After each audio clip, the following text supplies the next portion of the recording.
Never really know just what you want. With you I don't ever feel calm. I can feel the sweat inside my palms. Play with me like cats and a string. You don't understand the pain it brings. You don't ever wanna give me wings. You don't ever wanna set me free. You know I'm addicted to you, and it's twisted. You've been gifted with the evil voodoo. Got me coming back for more, even when I've been screwed. Dolls full of pins, pierce my heart straight through. Got issues in my head, I like you in my bed, but you keep me on red. Oh, everything is like a test. I better not text or I'll come off desperate. But if I lay down and I play dead and I stay dead, baby you'll get sick of being the monster out of my head, under my bed, thinking something out of my nightmares, standing right there. But if I lay down and I play dead and I stay dead, then will you get bored of killing? So if I play dead, will you regret everything that you did, that you said? I don't think you understand what you're doing, and my heart's black and blue and it's bruising. I feel like when I'm with you I'm losing. I feel like you think that it's amusing. Getting mad, gaslighting and confusing. Was it me, is it me, am I losing? I'm the one who's always sorry, the conclusion. Even though I offer all of the solutions, I wish you loved me like I love you, it's stupid. When I'm alone with you I never feel lucid. I wish I wasn't struck by Cupid. I wish when I first saw you I knew this. When I'm with you I feel so useless. I feel diluted, my heart's been wounded. Silhouettes of you are like a time. Never really know. ยืนคงใช้ยำโอ๊ตดูเป็นตัวอย่างนี้อันนี้โอ๊ตก็ดูแบบทำ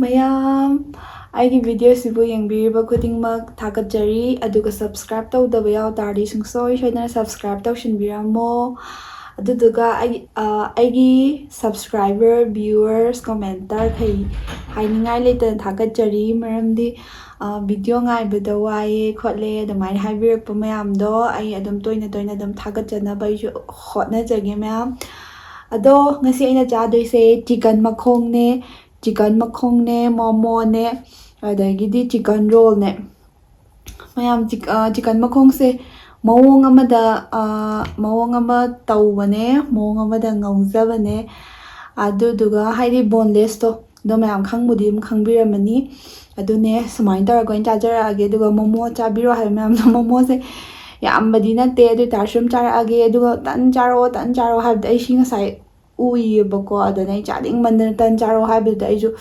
chaning mandana roll oina leire ado si dum chajarage changangane chaba horage si han chage mayam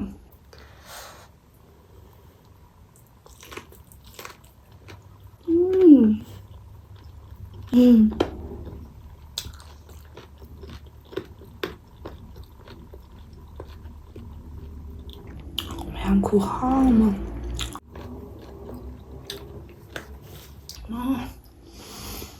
hawe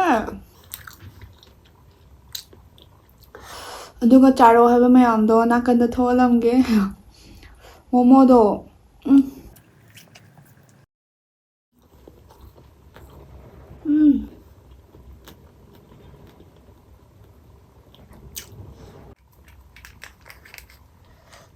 momo se leirakpane basi hapa kawe mayam adum hapa ge chili sauce ne mayam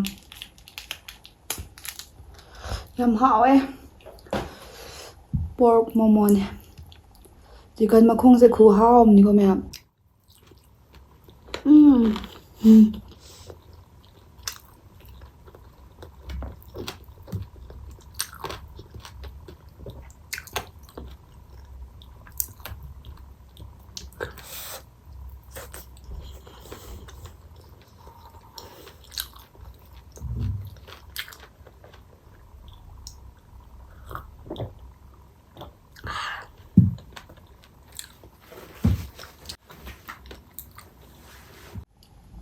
mayam changang yam hawe do changang yam thakpa phatte na dum haibire to thank you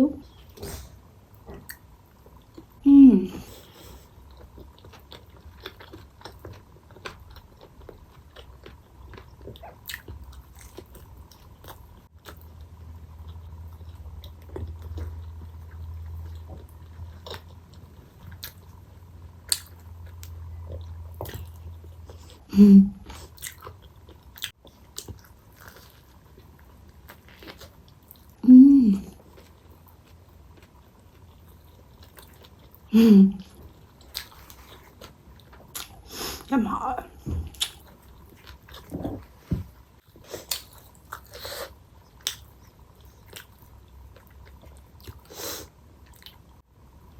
Momo ꯂꯩꯕ ꯆꯠꯄꯁꯤꯗꯅꯦ ꯁꯤꯁꯦ ꯄꯣꯡ ꯄꯣꯡ ꯁꯥꯔ ꯃꯅꯝꯒ ꯅꯨꯡꯁꯤꯔ ꯄꯨꯊꯣꯔꯛꯑꯦꯕꯀꯣ ꯑꯗ ꯃꯌꯥꯝꯅꯁꯨ ꯇꯟ ꯆꯥꯔꯛꯑꯣꯒ ꯍꯥꯏꯕꯗꯀꯣ ꯑꯩꯅ role ꯑꯩꯅ ꯍꯦꯛꯇ ꯆꯥꯔꯕꯅꯦ ꯑꯗꯣ ꯇꯟ ꯁꯣꯏꯗꯅ ꯆꯥꯖꯔꯛꯀꯦ ꯃꯌꯥꯝ ꯄꯨꯔꯤꯒ ꯇꯧꯕꯗꯣ ꯑꯩ ꯇꯟꯒꯁꯦ ꯑꯃꯨꯛꯇꯤ ꯍꯧꯗ꯭ꯔꯤꯕꯀꯣ ꯍꯥꯏꯗꯤ ꯇꯟ ꯇꯛꯄꯗꯣ ꯁꯦꯞ ꯌꯥꯝ ꯇꯥꯗꯕꯒꯤ ꯍꯧꯕꯨꯗꯤ ꯍꯧꯈ꯭ꯔ ꯃꯥꯜꯂꯦ ꯑꯗꯨꯏꯁꯨ ꯄꯥꯛꯅ ꯍꯧꯗꯦ ꯑꯗꯨꯏꯁꯨ ꯍꯧꯔꯛꯀꯦ ꯃꯌꯥꯝ ꯁꯣꯏꯗꯅ ꯆꯥꯖꯔꯛꯀꯦ ꯉꯥꯏꯕꯤꯔꯝꯃꯣ ꯍꯥꯎꯔꯦ ꯁꯤꯗꯤ ꯐꯖꯅ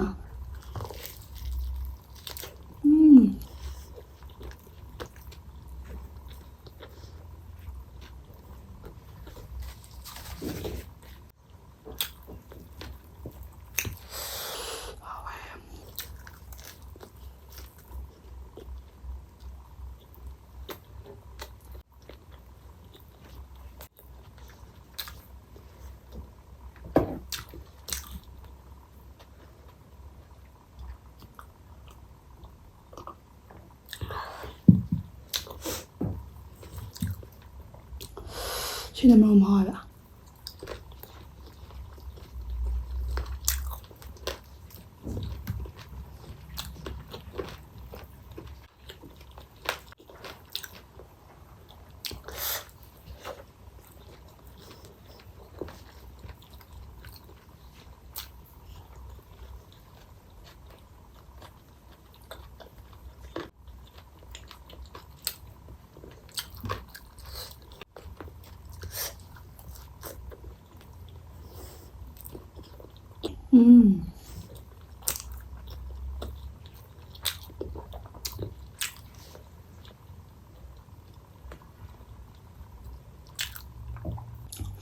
Momos steamnꯦꯕꯀꯣ ꯑꯩꯅ ꯐ꯭ꯔꯥꯏ ꯇꯧꯊꯣꯛꯄꯅꯤ ꯁꯤꯗ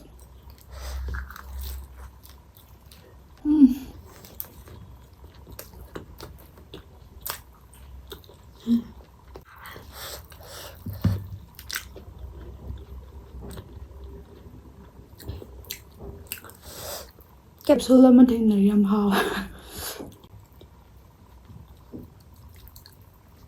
ꯃꯌꯥꯝꯁꯤ ꯇ꯭ꯔꯥꯏ ꯇꯧꯕꯤꯌꯨꯀꯣ ꯌꯥꯝ ꯍꯥꯎꯋꯦ ꯑꯁꯦꯡꯕ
ꯆꯉꯥꯡꯒꯤꯗꯤ ꯄꯨꯔꯥ ꯍꯥꯎꯔꯦ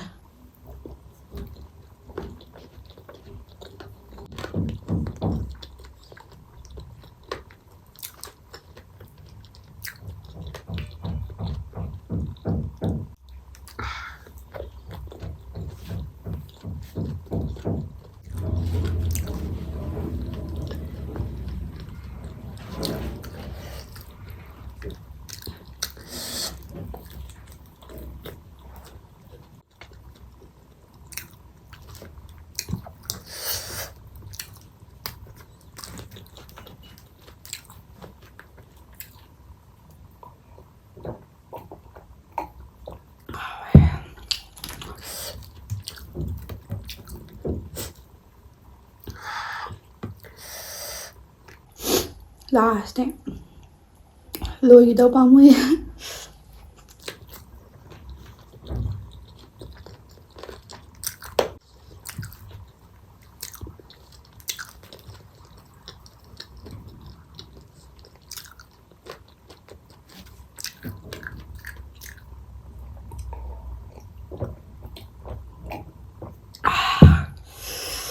ꯁꯥꯁꯦ ꯐꯖꯅ ꯍꯥꯎꯋꯦ ꯃꯌꯥꯝ ꯑꯩꯅ ꯍꯧꯖꯤꯛ ꯆꯥꯈꯤꯕ ꯑꯍꯨꯝꯗꯣ ꯑꯗꯨ ꯂꯣꯏꯅꯃꯛ ꯍꯥꯎꯋꯦꯕꯀꯣ ꯆꯤꯛꯀꯟꯁꯤꯁꯨ ꯌꯥꯝ ꯍꯥꯎꯋꯦꯕ ꯑꯗꯣ ꯁꯤꯁꯦ ꯌꯥꯝ ꯍꯥꯎꯋꯦ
ꯃꯌꯥꯝ ꯚꯤꯗꯤꯑꯣꯁꯦ ꯂꯣꯏꯁꯟꯖꯔꯒꯦ ꯃꯊꯪꯗ ꯑꯗꯨꯝ ꯀꯃꯦꯟ ꯇꯧꯕꯤꯕꯗꯤ ꯃꯌꯥꯝ ꯁꯨꯡꯀꯥꯎ ꯀꯥꯎꯕꯤꯒꯅꯣ ꯀꯃꯦꯟ ꯑꯗꯨꯝ ꯇꯧꯕꯤꯔꯝꯃꯣ ꯑꯗꯨꯒ ꯃꯌꯥꯝꯅ ꯆꯥꯔꯛꯑꯣ ꯍꯥꯏꯕꯗꯣ ꯑꯩ ꯇꯞꯅ ꯇꯞꯅ ꯂꯣꯏꯅ ꯆꯥꯖꯔꯛꯀꯦ ꯃꯌꯥꯝ ꯑꯗꯣ ꯃꯊꯪ ꯚꯤꯗꯤꯑꯣꯗ ꯑꯃꯨꯛꯀ ꯊꯦꯡꯅꯔꯁꯦ